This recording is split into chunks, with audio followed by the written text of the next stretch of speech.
sa bawat Pilipino at magbibigay ng tamang impormasyon para sa tahimik at maayos na Pilipinas. Police News Network, alagad ng batas, tagapagtaguyod ng balitang pulis, sandigan ng mamamayan, patnubay ng katotohanan.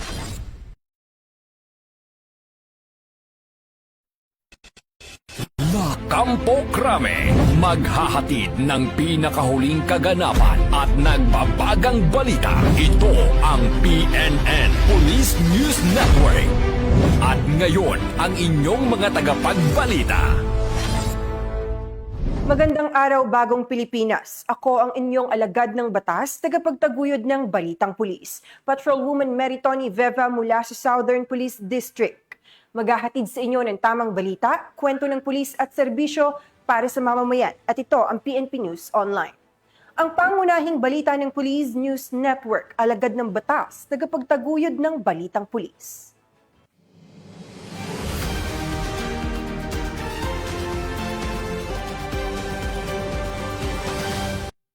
Narito ang mga balitang dapat niyong abangan.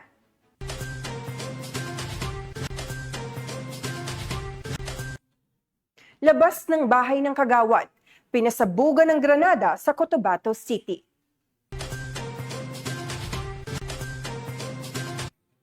Dalawang dating supporter ng Communist Terrorist Group nagbalik loob sa Amulong, Cagayan. At 605.2 milyong pisong halaga ng shabu ang nasamsam sa Zamboanga City.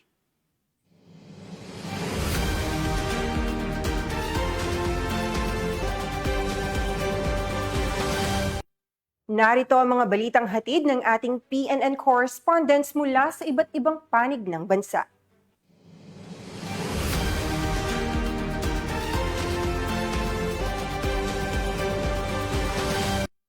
Simulan natin ang balita mula sa bahagi ng Luzon.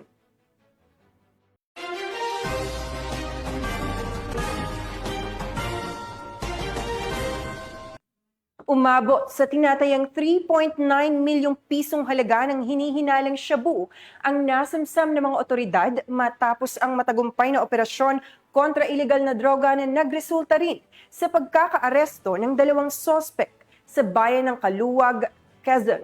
Patrolman Mark Lawrence Atencio sa report. Dalawang individual sa isinagawang bypass operation ng operatiba ng Quezon Police Provincial Office sa Sitio 7, Barangay Mabini, Calawag, Quezon. Ito lamang Agosto 31 taong kasalukuyan. Kinilala ang mga sospek na sina alias Atoy at alias Makmak, pawang mga residente ng Barangay Kalimpak, Ginyangan, Quezon. Nakumpiska mula sa sospek ang 187 grams na hinihinalang shabu na tinatayang nagkakahalaga ng mahigit 3.8 million, 250 grams na hinihinalang marijuana na nagkakahalaga ng mahigit 90,000, isang 1,000 bill na ginamit bilang bypass money, isang itim na sling bag, at isang Rusco multicab. Ang mga sospek ay naharap sa kasong paglabag sa Section 5 at 11, Article 2 ng Republic Act 9165 o Comprehensive Dangerous Drugs Act of 2002. Ang Quezon PNP ay determinado, walang takot at hindi kailanman mapapagod sa pagtupad ng tungkulin upang tiyakin ang kapayapaan at ligtas na komunidad. Mula dito sa Calabarzon, ako ang inyong Police News Network Correspondent, Patrolman Mark Lawrence Atencio. Alagad ng batas, tagataguyod ng Balitang Pulis. Maraming salamat, Patrolman Atencio. Dalawang hinihinalang sangkot sa iligal na droga ang naaresto matapos ang mabilis na operasyon ng mga operatiba ng Pasig City Police Station sa Barangay Manggahan, Pasig City. Magbabalita dyan si Patrolwoman Jenny May Dolor.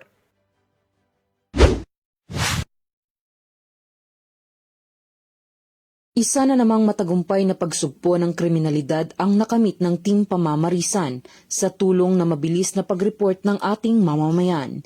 Nito lamang August 28, 2025, bandang alas 8:45 ng gabi, nasa kote ng mga tauhan ng Pasig City Police Station ang dalawang lalaking sospek na kinilalang sina alias Axel at alias John sa Barangay Manggahan, Pasig City dahil sa paggamit at pagmamay-ari ng iligal na na droga. Batay sa inisyal na investigasyon, isang concerned citizen ang nag-report ng nagaganap na pot session sa isang bahay sa Magsaysay Street, Barangay Manggahan, at sa loob lamang ng 5 minuto ay agad na respondihan ng mga operatiba at naabutan ang 2 sospek na aktwal na gumagamit ng ipinagbabawal na gamot sa loob ng nasabing bahay. Ang mga sospek ay parehas residente ng nasabing lugar at napag-alaman din na si alias Axel ay kabilang sa listahan ng high-value individual sa silangang Metro Manila. Nasamsam sa mga sospek ang mga sumusunod: 2 pakete ng shabu na may halagang 6,800 pesos, isang plastic sachet na may residue ng hinihinalang shabu, 2 aluminum foil na mayroon ding residue ng hinihinalang iligal na droga, at 2 lighter na ginamit sa kanilang pot session. Ang mga sospek ay kasalukuyang nasa custodial facility ng Pasig City Police Station at haharap sa paglabag sa Section 13 at 14, Article 2 ng Republic Act 9165 o ang Comprehensive Dangerous Drugs Act of 2002. Salamat sa Pasig Police Station sa pumuno ni Police Colonel Hendrix Magaldan at sa Substation A Commander Police Captain Mario Colondina sa mabilis na pag-responde sa ating mga suspect na mga drug addict at pagsukpo sa mga kriminal dito sa Manggahan. At sa higit sa lahat, sa pag-responde sa 5 minutes, responde ay na ipapatupad nila ito sa madaling panahon at araw-araw pag may tumawag sa kanila. Maraming salamat sa pagsuporta nyo sa Manggahan na masukpo ang drugs at mga krimen at mabawasan ito. Mula dito sa Eastern Police District, ako po ang inyong PNN correspondent, Patrolwoman Jenny Midolor, alagad ng batas, tagataguyod ng Balitang Pulis. Maraming salamat, Patrolwoman Dolor. Kusang loob na sumuko sa mga otoridad ang 2 dating taga-suporta ng Communist Terrorist Group sa Amulong, Cagayan. Ang report mula kay Police Corporal Kelvin Paul Juan. Dating taga-suporta ng Communist Terrorist Group ang kusang nagbalik loob sa pamahalaan sa bayan ng Amulong, Cagayan noong ika-29 ng Agosto taong kasalukuyan. Batay sa kanilang salaysay, na-recruit sila noong taong 2012 ng isang kilalang miyembro ng Communist Terrorist Group. Una silang nagsilbing pasabilis o mensahero sa hangganan ng Amulong at Baggaw bago naging aktibo sa pagpupulong at paghahatid ng pagkain sa mga kasamahan sa kabundukan. Subalit, matapos ang ilang taon, napagtanto nila na wala itong magandang maidudulot, kaya't pinili nilang kumalas at makiisa sa mga programa ng pamahalaan para sa ikauunlad ng kanilang pamilya at komunidad.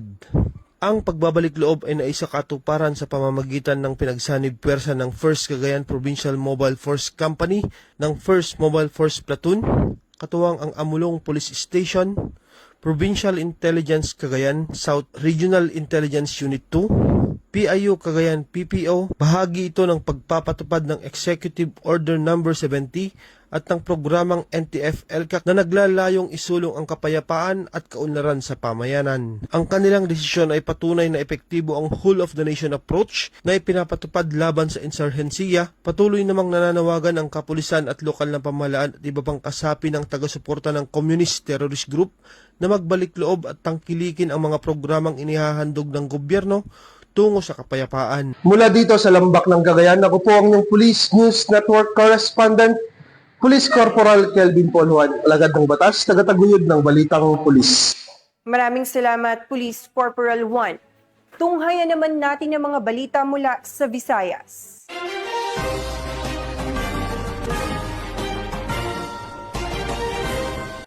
Walang kawala sa batas ang isang lalaking vendor matapos itong maaresto sa isinagawang buy-bust operation ng kapulisan sa Oton, Iloilo. Tinutukan niya ni Patrolwoman Ledeline Bansagon. Timbog ang isang bukod juice vendor matapos mahuli sa isinagawang drug buy-bust operation ng mga operatiba sa Barangay Poblacion East, Oton, Iloilo, bandang alas 6 ng umaga nito lamang ika-31 ng Agosto taong kasalukuyan. Ayon kay Police Lieutenant Colonel Ali Estember, hepe ng Uton Municipal Police Station, kinilala ang suspect sa alias Gerald, 44 na taong gulang, na umamin na matagal na niyang ginagamit at ibinibenta ang iligal na droga. Anya, ginagawa raw ng suspect ang pagbebenta ng ipinagbabawal na droga bilang extra income para sa kanyang pangangailangan. Lumalabas rin sa investigasyon ng pulisya na dati nang tukhang surrendery ang suspect. Batay sa kanilang monitoring, sa Barangay Bacau, Mandurriao, Iloilo City, umano kinukuha ni alias Gerald ng supply ng iligal na droga na kanyang ibinabagsak sa kanilang lugar at kalapit na bayan. Na-recover mula sa suspect ang 6 na sachet ng hininilaang shabu na may kabuuang bigat na humigit kumulang 20 gramo at tinatayang nagkakalaga ng 136,000 pesos. Ang suspect ay kasalukuyan sa kustudiya na ng Uton MPS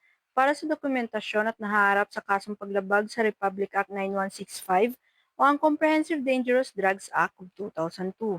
Kaugnay ng 7-point agenda ni Chief PNP, Police Lieutenant General Jose Melencio Nartates Jr., ay aktibong hinihikayat ng Uton MPS ang publiko na makipagtulungan sa pamamagitan ng pagbibigay ng tamang impormasyon upang tuluyang masugpo ang salot na dala ng iligal na droga sa lipunan. Patuloy ang PNP sa kanilang paninindigan na ipagpatuloy ang kampanya laban sa iligal na droga para sa isang ligtas at maayos na komunidad. Mula dito sa Police Regional Office 6, ako ang inyong Police News Network Correspondent, Patrolwoman Ledelyn Bansagon, alagad ng batas, tagataguyod ng balitang pulis.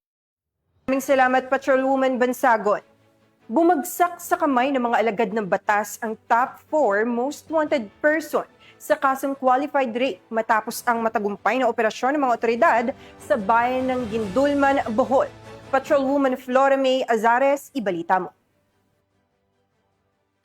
Sa panahon ang bagsak ng top 4 most wanted person ng Bohol na may kasong qualified rape matapos itong maaresto ng kapulisan ng Gindulman PNP sa Purok 1 Barangay Tabahan, Gindulman, Bohol noong ika-30 ng Agosto ng taong kasalukuyan.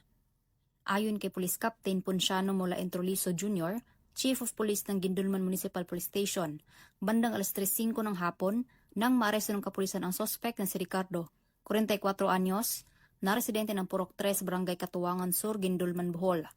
Ang top 4 most wanted person na suspect ay naaresto sa bisa ng warrant of arrest para sa kasong qualified rape na inisyu ni Honorable Samuel A. Biliran, Executive Presiding Judge ng Regional Trial Court, 7th Judicial Region, Branch 50, Luay, Bohol.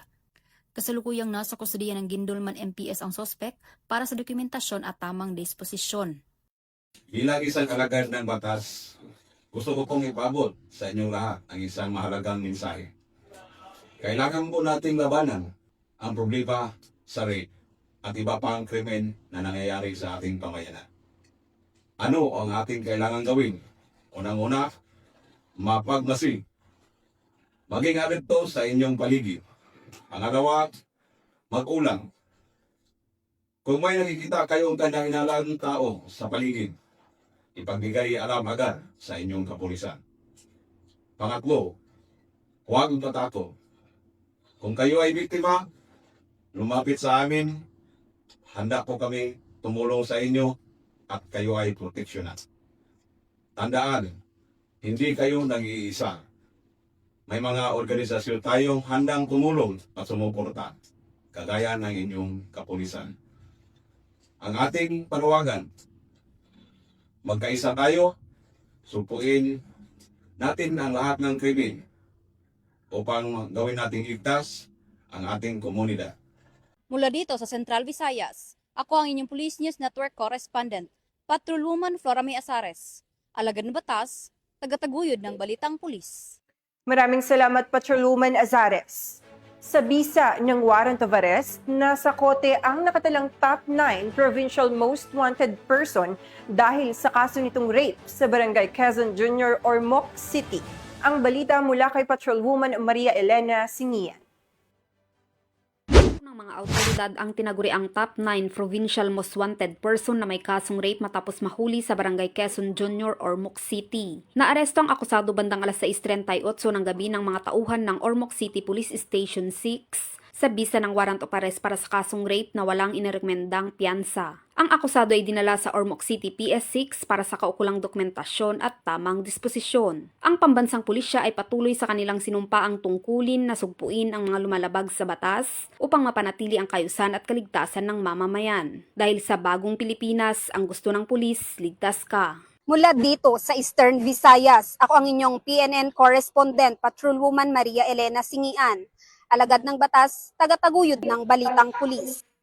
Maraming salamat, Patrolwoman Singian. Narito naman ang mga balita mula sa bahagi ng Mindanao.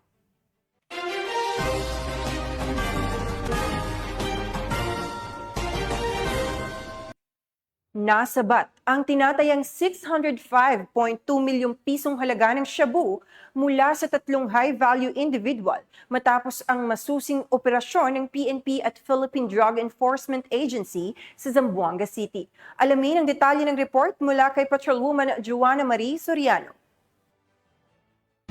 Sa tinatayang 605 milyon at 200,000 halaga ng hinihinalang shabu ang nasamsam ng mga operatiba matapos ang ikinasang anti-illegal drugs operation sa Barangay Rihondo, Zamboanga City dakong alas 7 ng umaga nitong Agosto 31 taong kasalukuyan. Sa isinagawang operasyon ng PNP Drug Enforcement Group SOU-9, katuwang ang PIDEA Zamboanga Office at iba pang law enforcement units, naaresto ang 3 high-value individuals. Nakumpiska sa mga sospek ang higit 89 na kilong hinihinalang shabu na nakapaloob sa Chinese tea bags, 1 pulang Nissan Livina at 4 na ice chest. Tinatayang aabot sa 605 milyon at 200,000 ang kabuang halaga ng nasamsam na hinihinalang droga. Ayon sa mga otoridad, patuloy ang pag-imbestigasyon at ihahain ang kaukulang kaso laban sa mga naarestong sospek. Pinapaalalahanan ng mga kapulisan ang publiko na makiisa sa kampanya kontra iligal na droga. Anumang impormasyon ay maaaring idulog sa pinakamalapit na himpilan ng pulisya upang mapanatili ang kaligtasan at kaayusan sa komunidad. Mula dito, Zamboanga Peninsula, nagbabalita, ako ang inyong PNN correspondent, Patrolwoman Joanna Marie Soriano. Alagad ng batas, tagataguyod ng balitang pulis. Maraming salamat, Patrolwoman Soriano.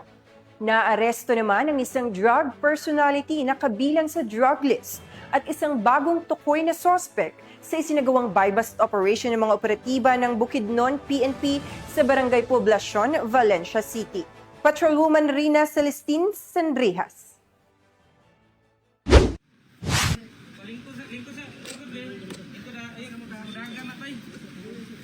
Arestado ang 2 individual sa isinagawang joint buy-bust operation ng Regional Drug Enforcement Unit 10, Bukidnon Provincial Intelligence Unit, katuwang ang mga kapulisan ng Valencia City Police Station sa Barangay Poblacion, Valencia City, Bukidnon, nito lamang ika-30 ng Agosto taong kasalukuyan. Kinilala ni Police Lieutenant Colonel Brian M. Panganiban, officer in charge ng Valencia City Police Station, ang mga drug suspect na sina alias G-Boy, lalaki, 42 anyos, kasama sa DA listed, at alias King, 30 anyos, kinilalang newly identified drug suspect at parehong residente ng nasabing lugar.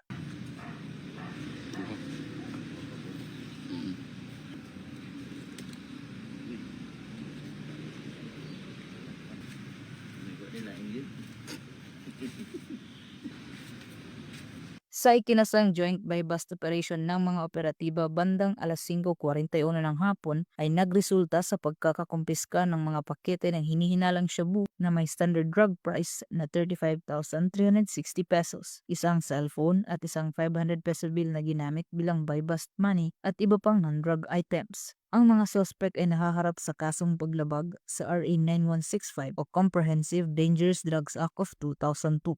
Mula dito sa Camp Vicente G. Alagar, Cagayan de Oro City, ako ang Police News Network correspondent, Patrolwoman Rina Celestine Sandrijas. Alagad ng batas, tagataguyod ang balitang pulis. Maraming salamat, Patrolwoman Sandrijas. Patuloy na iniimbestigahan ng mga otoridad ang insidente ng pagpapasabog ng granada sa labas ng bahay ng isang barangay kagawad sa Cotabato City. Narito ang detalye ng report mula kay Patrolwoman Angela Bandalarpe. Isang pagsabog ng granada ang yumanig sa labas ng bahay na isang barangay kagawad sa Tamsi Road, Barangay Poblacion 4, Cotabato City, alas 12 ng hating gabi ng Sabado, ika-30 na Agosto taong kasalukuyan.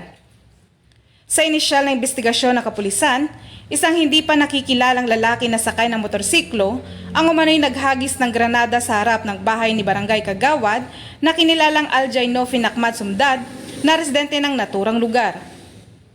Swerte naman na walang nasawi at nasaktan sa naturang pagsabog, ngunit 2 sasakyan ang nasira dahil sa lakas ng pagsabog. Na-recover naman ng City Explosives ang K9 unit ang mga pira-piraso na hinihinalang granada sa lugar ng insidente para sa post-blast investigation. Nagpapatuloy ngayon ang investigasyon ng mga otoridad para sa pagkakakilanlan ng suspect at motibo nito sa naturang insidente. Mula rito sa Rio ng Bangsamoro, ako ang iyong Police News Network Correspondent, Patrolwoman Angela Banderlipe, alagad ng batas, tagataguyod ng balitang pulis. Maraming salamat, Patrolwoman Banderlipe. At yan ang mga balitang nakalap ng ating PNN correspondents mula Luzon, Visayas at Mindanao.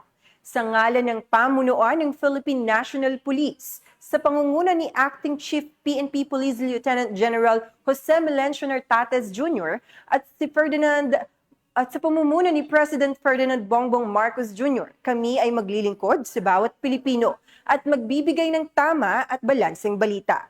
Mula rito, sa tanggapan ng tagapag-ugnay ng pambansang pulisya, kami ang inyong alagad ng batas, tagapagtaguyod ng balitang pulis, Patrolwoman Meritoni Veva mula sa Southern Police District.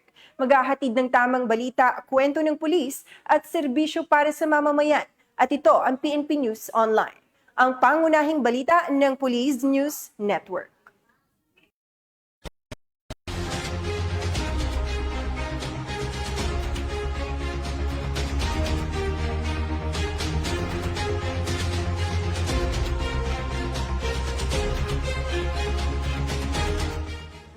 Police News Network, alagad ng batas, tagapagtaguyod ng balitang pulis.